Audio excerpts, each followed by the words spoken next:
for a sword, when none pursueth, and ye shall have no power to stand before your enemies.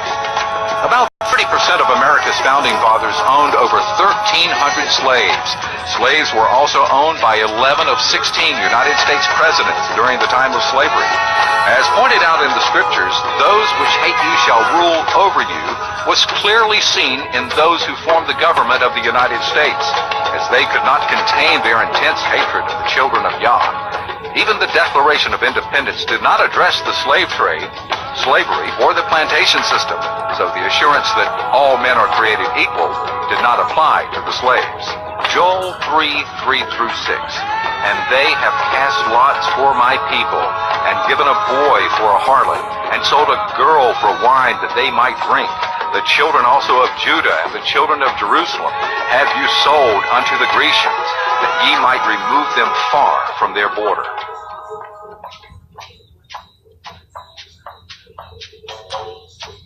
The word Jesus came from a Greek word, Jesus. And the Greek word Jesus was a Greek deity. And the word, as a matter of fact, the letter J was never in the original Hebrew language, nor the Greek language. J was never there. Even today, the Hebrew alphabet has no J. The Greek alphabet has no J. The J was the last letter that was introduced into the English language late in the 1500s. And the J letter came because a Catholic monk by the name of Galalitos was experimenting with the I and put the hook on the bottom of the I and made it a J. That's how the J letter came into the English language. So his name was never Jesus. His name was and is Yahshua, which means Yahweh is salvation. Yahweh saves. And if we remember, even in the Gospels, when Matthew and Mark talk about the angel visiting Mary, and her real name was not Mary, that's the English word, but her true name is Miriam, and that's the Hebrew word. When the angel appeared to her, he distinctly said, you will have a son. His name shall be called Yahoshua, meaning Yahweh saves, because he continued by saying, he shall save his people from their sins. So his name tells who he is. Revelation 2:9-10.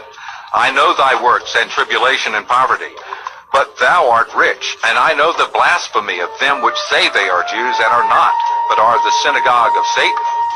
Behold, I will make them of the synagogue of Satan, which say that they are Israel and are not, but do lie. Behold, I will make them come and worship before your feet, and to know that I have loved you. True.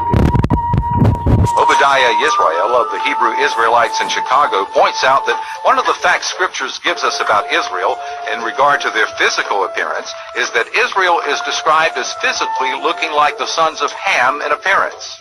Ham was one of Noah's 3 sons. Shem and Japheth were the other 2. Noah's descendants repopulated the earth after the great flood. Ham's descendants are traced to the families of Africa. Ham, Quam in Hebrew, means black, hot, and burnt.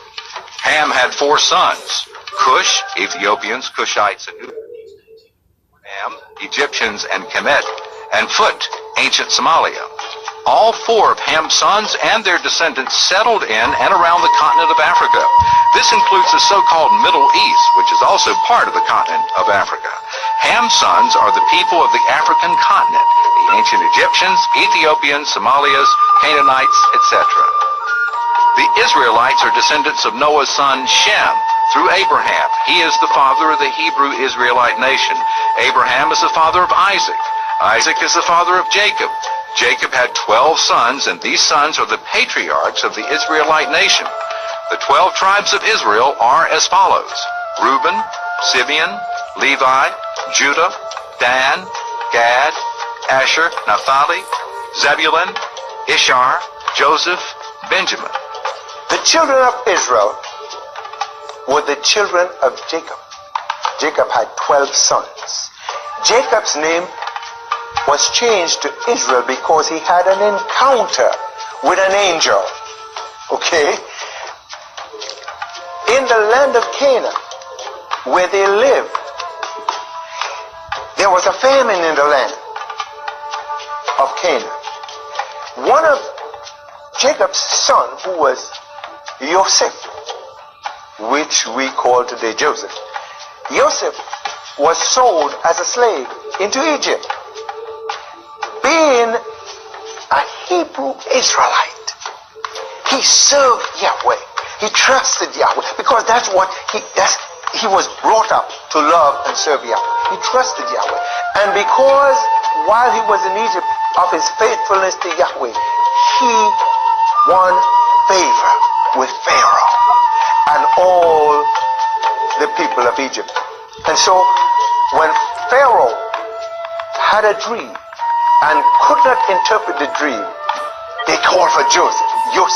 And Joseph came and he interpreted the dream, and he made it explicitly clear to the king that we're going to have some years of plenty. We're going to have some years of drought.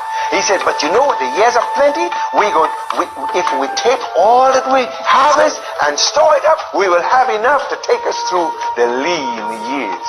And the king was so pleased. He said, Joseph, you're going to be in charge of all this, taking care of all this and see that this is done. And while Joseph was there, his brothers forgot all about him because they sold him.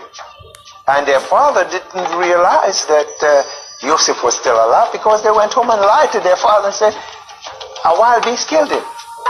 But Joseph, his heart, his mind, everything was serving Yahweh. And he won favor. And his favor is what caused him to be able to reunite with his father and his brothers. His brothers, when they came down to get food,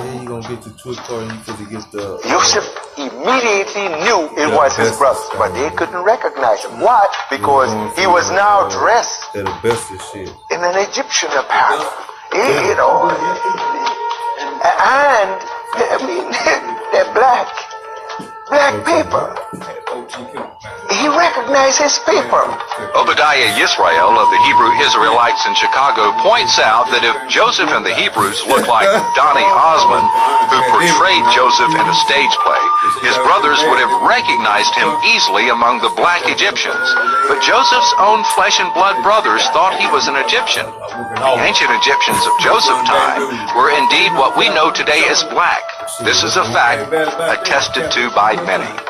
When Joseph